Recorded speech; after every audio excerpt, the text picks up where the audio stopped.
Welcome back to the program. Well, my next guest is a military woman. She has made her country proud.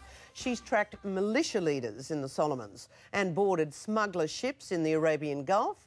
Matti Jewell has 8 war medals to her name, serving in the Australian Army.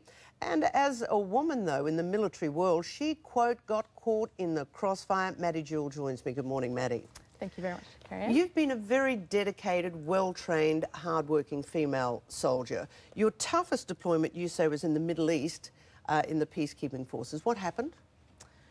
Well, this was my 5th overseas mission, but it was my first one where I was an unarmed UN observer, and our mission was to basically observe and monitor a peace agreement between the warring countries over there, so between Israel, Lebanon, Syria and Egypt. So what happened? You were injured. How seriously? So 12th of July 2006, a war started with the Hezbollah ambushing an Israeli Humvee patrol, and full-scale war started happening right around us, and we're literally on the border between Israel and Lebanon. So there was large explosions, bombs raining down around us. At the end of the first week of the war, we did a team rotation, and during that rotation I came off and an Austrian teammate replaced me on the patrol base. And during that rotation, unfortunately, I was thrown into the bulletproof windscreen of my armoured vehicle and sustained 5 damaged vertebrae. 5 damaged vertebrae and a lot of other injuries. That's right. Also, in that deployment, you speak several languages, including Arabic, which literally saved your life. Yes, I was very fortunate during my military training to actually have learnt to speak Arabic before I deployed on this particular mission.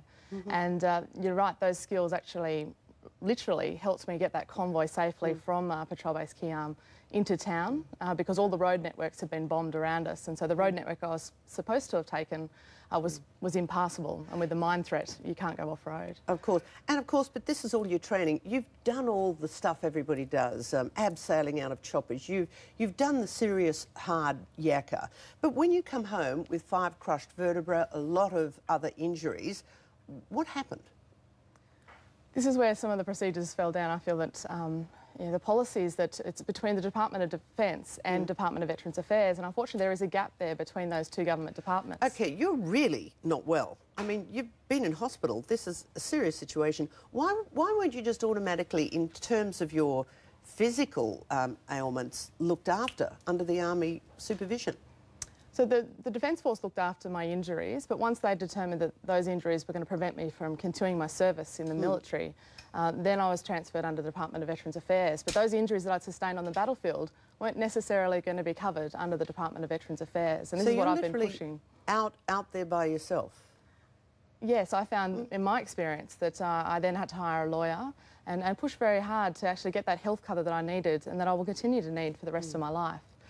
So, I mean, you went through Duntroon. We've seen so many stories recently about what has been going on for Duntroon. A woman raped, allegedly raped, and said she was just told to suck it up, let alone what happened to the guys. You went through Duntroon.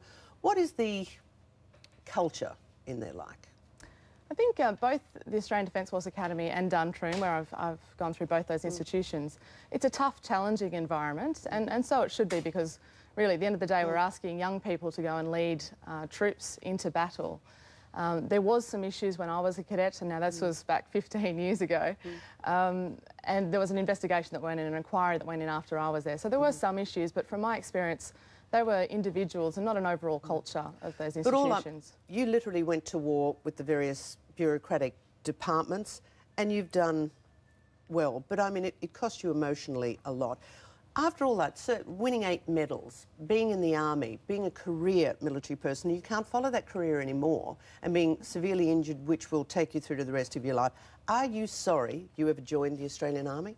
No, Kerry-Anne. Actually, I look back at my 15 years and look, I had a very blessed career. I had amazing opportunities and experiences that literally I don't think I would have got in any other career path but the military. And the things that I think need to be fixed is not the Defence Force, but this process, the gap between Defence and Veterans Affairs, that we look after our people that serve this country with a great deal of honour. As we should. Well, caught in the crossfire, an extraordinary read, and Matti Jewell, thank you very much for your time, and thank you for serving this country so well. Thank you so much for having me, Kerry-Anne. Good morning. OK, we move on and we're looking at tech stuff this morning. Just forget the days where older people looked on in awe as their grandchildren raced from Facebook to Twitter and flicked off their